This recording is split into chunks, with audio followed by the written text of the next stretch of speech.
sekretong dismissal daw kay Villanueva. Iimbestigahan ng palasyo ayon kay Anticler. Alam mo, Anticler, wala pa nga kayo napapakulong eh. Desisyon na yan. Ako napaka-practical. Eto, napahiya lang si Boying kasi hindi niya alam. Nagpa-interview siya kay Karen Davila. Pagkatapos ng interview niya kay Karen Davila, pagpunta niya na opisina, may nagbigay na sa kanya na dismiss na raw. Dahil binaliktad. Yung kwento po dyan, siyempre, nung si Conchita Morales pa, hindi pa nung nagbago na yung ombudsman, sa tingin ni Joel Villanueva, may pag-asa na siyang yung kanyang motion for reconsideration. Nag-motion for reconsideration siya. Tapos, binaliktad ni Martires. So, hindi na siya dismiss. Hindi na siya pura-pura. Dismissal yung ano niya eh. Pinadidismiss siya ng ombudsman bilang senador. So, dahil binaliktad, napawalang sala na siya. Sa madaling salita. Ngayon, dahil napahiya to si Remulla, magtatago na lang sila sa iimbestigahan. Kahit na anong imbestigan nyo riyan,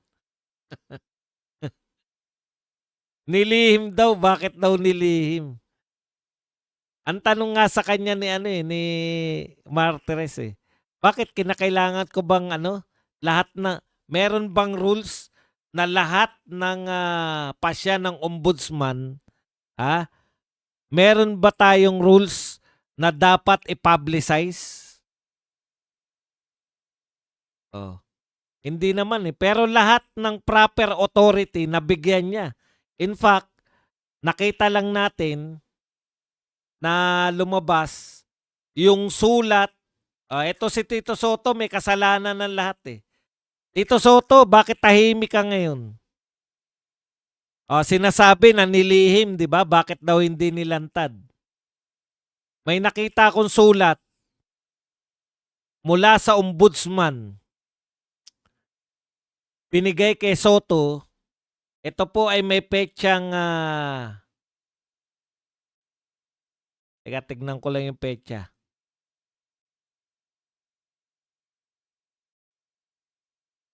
May petsa pa po ng 2019 yan.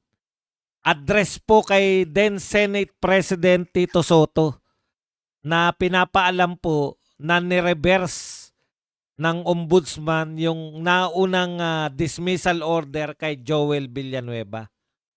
Ang tanong, bakit hindi ka nagsasalita, Soto?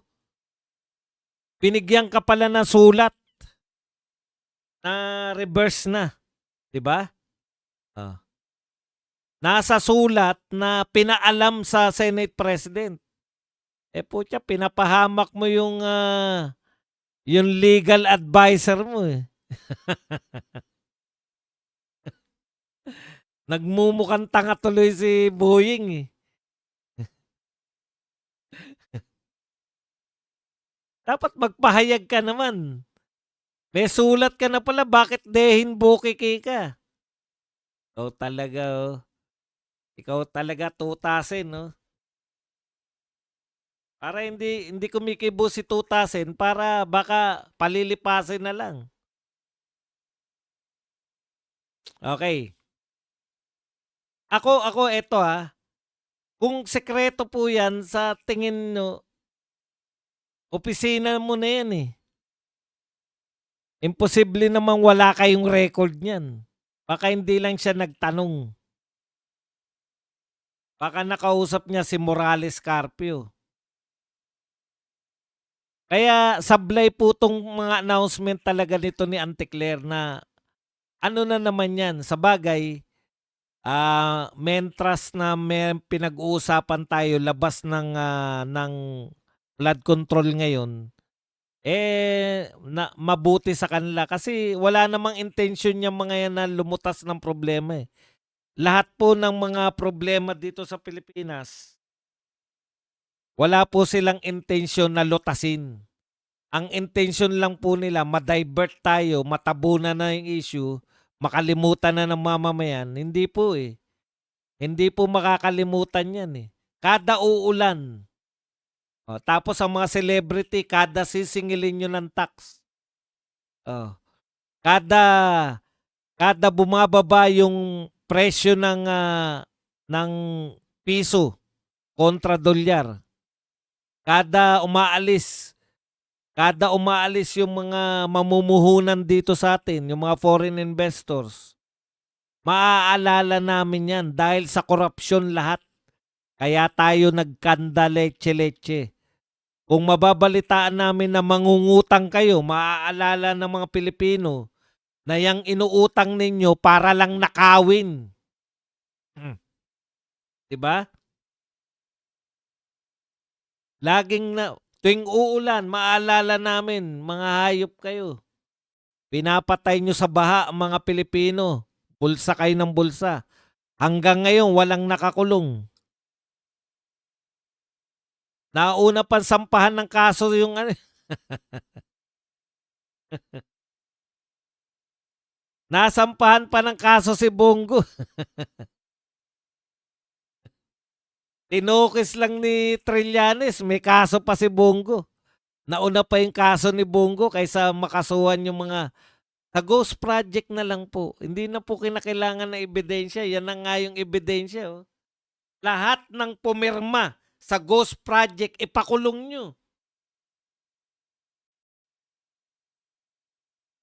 Hindi, kinakailangan ng case build-up. Ano pa po bang case build-up? Pumirma sila na mayroong proyekto, tapos na yung proyekto. Nagbayad ang pamahalaan, walang maipakitang proyekto. Ike-case build-up nyo pa ba yan? Ipakita nyo yung proyekto. Wala po. O di, yun na yung kaso. Puta, niloloko nyo kami lahat eh. Wala pa rin nasasampahan hanggang ngayon. Nagke-case build up pa rin.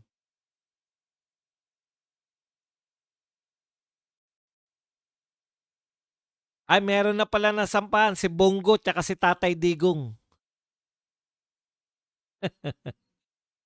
Si Bongo tsaka si Tatay Digong pa ang ano ang nasampahan ng kaso. Yung matagal nang nakakulong sa Yerno to. Ghost Project niya, ano pa bang i-build up nyo dun? Picturean nyo na walang naipatayo, tapos lahat ng pumirma dun, district engineer, yung contractor, yung pumirma pa sa region, yung pumirma pang USEC, i-demanda nyo yan lahat. Di may kasuhan na tayo. Hindi ako abogado pero ano pa bang i-case build up nyo sa mga Ghost Project? Wala nga proyekto, nagbayad tayo. Putak. Pag hindi pa naman matatag na ebidensya yan, videohan nyo ngayon. Kumuha kayo ng dyaryo, eto yan ngayon. Oh, wala silang proyekto. Eto ang dyaryo ng Inquirer. Pecha, ganun. Tampo pa. Kung ano-ano na naman iimbestigahan nyo. Nilihim ang dismissal. Hindi siya proud malamang. Kaya nilihim niya. Alam nyo kaya niya nilihim? Kasi pag pinagkalat niya pa, marami pang taong magagalit. Pucha, paano na-dismiss yan? Di ba? Pero hindi ibig sabihin na hindi siya dismiss. Dinismiss nga eh. Ng tinapay.